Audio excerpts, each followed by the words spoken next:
الله أكبر الله الله الله أكبر لا إله إلا الله لا إله. ہم نے کتنی بار آنکھوں سے دیکھا جوان العمر بیٹا چارپائی کے اوپر لیٹا ہوا ہوتا ہے، ماں آگے بڑھتی ہے، بیٹے تجھے کیا ہوا، مجھے بتاؤ تو صحیح. بیٹا خاموش ہوتا ہے، ماں رو کر کہتی ہے بیٹے تم تو میری ہر بات پہ لبیک کہا کرتے تھے، تم میرے اتنے فرما بردار بیٹے تھے، کیا ہوا؟ بیٹا اپنی اماں سے نہیں روٹھا کرتے، نہیں خفا ہوتے، بتاؤ تمہیں کیا ہوا. بچہ خاموش ہوتا ہے، بالآخر بیوی آگے بڑھتی ہے، میرے سرتاج، میرے ہمراز، مجھے تو بتائیے کیا ہوا. اگر آپ میری کسی بات پہ خفا ہیں میں آپ سے سوری کر لیتی ہوں، معافی مانگ لیتی ہوں، مجھے بتائیں کیا ہوا. نوجوان خاموش ہوتا ہے، بہن آگے بڑھتی ہے، میرے ویر مجھے بتائیں تو صحیح کیا ہوا. خاموش ہوتا ہے، بہن کہتی ہے کہ مجھے بتائیں، میں ابھی ڈاکٹر کو بلواتی ہوں. مگر جوان کوئی جواب نہیں دیتا. بیٹی آگے بڑھتی ہے، ابو مجھے بتائیں تو صحیح کیا ہوا. ابو میں آپ کی بیٹی ہوں، میں آپ کی خدمت کے لیے 24 گھنٹے حاضر ہوں. کچھ کھانا ہے یا پینا ہے مجھے بتائیے، کوئی کام ہے مجھے بتا دیجئے. ابو مجھے بتائیں تو صحیح کیا ہوا. باپ خاموش ہوتا ہے، بیٹی روتی رہ جاتی ہے. ماں پھر آگے بڑھتی ہے، بیٹے میں نے کال کر دی ہے، ابھی ڈاکٹر کو بلواؤں گی، تمہارا علاج کرواؤں گی. بیٹا خاموش ہوتا ہے. اسی خاموشی کی حالت میں ماں دیکھتی ہے، آنکھیں کھلی رہ گئیں، روح نکل گئی. وہ اپنے کانپتے ہاتھوں کے ساتھ جوان بیٹے کی آنکھوں کو انگوٹھے رکھ دیتی ہے. اس ماں نے کبھی سوچا بھی نہ تھا میں بڑھاپے میں جوان بیٹے کی آنکھیں بند کروں گی. جب بچے کی روح نکل جاتی ہے سب رو رہے ہوتے ہیں، کہنا شروع کر دیتے ہیں میت کو فلاں کپڑے میں رکھ دو، تھوڑی دیر پہلے یہ کسی کا باپ تھا، یہ نوجوان کسی کا بیٹا تھا، کسی کا بھائی تھا، کسی کا خاوند تھا، اب کیا ہوا؟ سب نے اس کو میت میت کہنا شروع کر دیا. تو جواب ملے گا اصلی انسان تو چلا گیا، یہ اس کا جسم باقی ہے، اس کو بھی ہم اس کے اصلی گھر پہنچائیں گے. چنانچہ اس کو نہلا دیا جاتا ہے، کفنا دیا جاتا ہے اور جنازے کا اعلان کر دیا جاتا ہے. اس کو لینے کے لیے کئی رشتہ دار کمرے کے اندر آ جاتے ہیں، بھئی تم کیوں آئے ہو؟ ہم اس کو اس کے اصلی گھر پہنچانے کے لیے. بھئی یہ گھر بھی تو اسی کا تھا، اسی نے پلاٹ خریدا، اسی نے نقشے بنوائے، اسی نے کمرہ بنوایا، اسی نے یہ مکان بنوایا، ماربل لگوایا، کہاں کہاں سے فرنیچر ڈھونڈا، کہاں کہاں سے بجلی کی فٹنگ خرید کے لایا، ابھی تو دیواریں بھی میلی نہیں ہوئی، تم اس کو لینے آ گئے ہو. سب کہیں گے یہ تو عارضی گھر تھا، اصلی گھر تو آگے ہے، 2 گز زمین کا ٹکڑا، چھوٹا سا تیرا گھر ہے. سب اس کو کندھوں پہ اٹھا لیتے ہیں، رشتہ دار جمع ہیں، سب قبرستان تک پہنچ جاتے ہیں، جنازہ پڑھتے ہیں، پھر قبر میں اتارنے کا وقت آتا ہے. شریعت کا یہ حکم ہے کہ جو قریب ترین رشتہ دار ہو وہ قبر میں اتارے. ہم نے اپنی آنکھوں سے یہ منظر دیکھے، جوان بیٹے کو باپ قبر میں اتار رہا ہوتا ہے، بھائی کو بھائی قبر میں اتار رہا ہوتا ہے. اللہ کی شان، یہ تو شریعت کی مہربانی ہے. اس نے عورتوں کو منع کر دیا کہ تم جنازے میں اور قبرستان میں مت جاؤ. اگر کبھی عورتوں کو بھی حکم ہوتا کہ تم جاؤ اور اپنے بیٹے کو دفن کر کے آؤ، مجھے تو لگتا ہے کتنی مائیں ہوتی جو جوان بیٹے کے ساتھ خود بھی دفن ہونا پسند کرتی.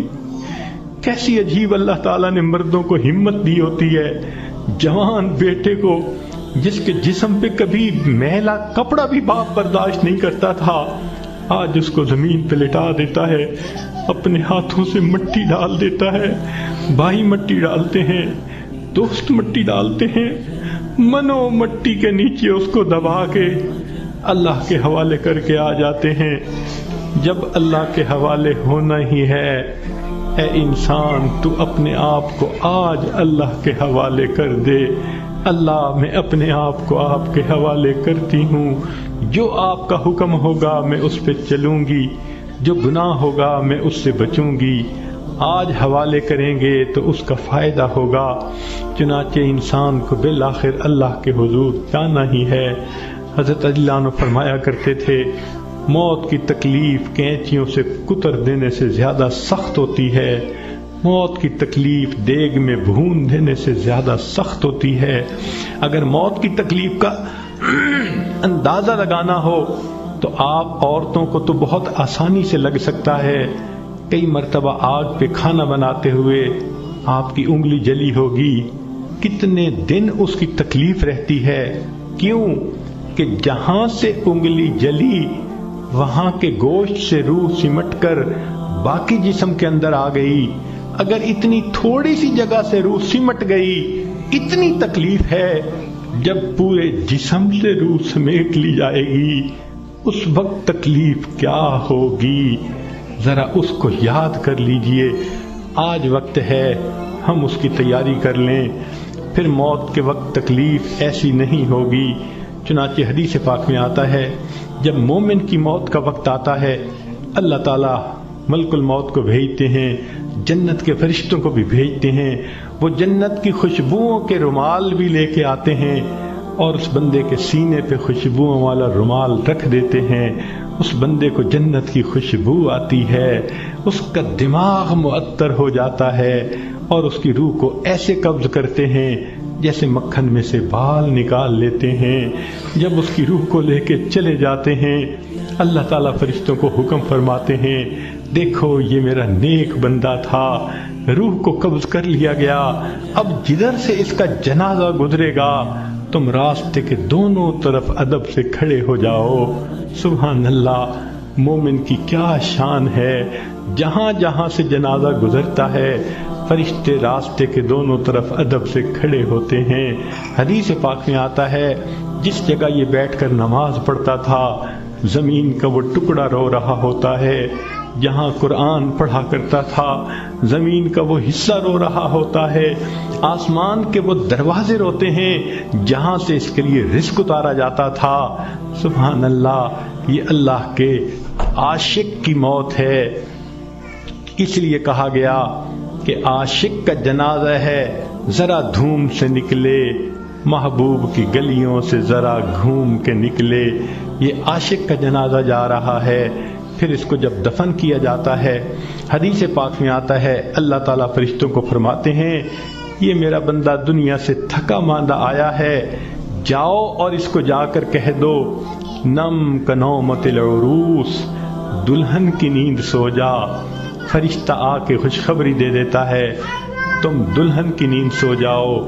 یہاں محدثین نے نکتہ لکھا، یہ کیوں نہ کہا میٹھی نیند سو جاؤ، آرام کی نیند سو جاؤ، گہری نیند سو جاؤ، یہ کیوں کہا کہ دلہن کی نیند سو جاؤ؟ تو اس کا جواب انہوں نے یہ دیا کہ دلہن جب پہلی رات اپنے کمرے میں جا کر سوتی ہے اس کو وہی جگاتا ہے جو اس کا خاوند، اس کا محبوب ہوتا ہے۔ یہ مومن آج قبر میں دلہن کی نیند سو رہا ہے، کل قیامت کا دن جب ہوگا اس کو وہی جگائے گا جو اس کا محبوب حقیقی ہوگا۔ چنانچہ مومن قبر سے اٹھے گا، آواز آئے گی یا ایتھا النفس المطمئنہ ارجعی الی ربک راضیۃ مرضیہ فادخلی فی عبادی وادخلی جنتی۔ مومن کی آنکھ کھلے گی، اللہ تعالیٰ مسکرا کر اس کا استقبال کریں گے۔ یہ کیسا خوش نصیب انسان ہے کہ جس نے اچھی زندگی گزاری، آج یہ دنیا سے آخرت کی طرف کامیاب ہو کر چلا گیا۔ اللہ تعالیٰ ہمیں بھی ایسی کامیابی والی زندگی گزارنے کی توفیق عطا فرمائے۔ وآخر دعوانا ان الحمد للہ رب العالمین۔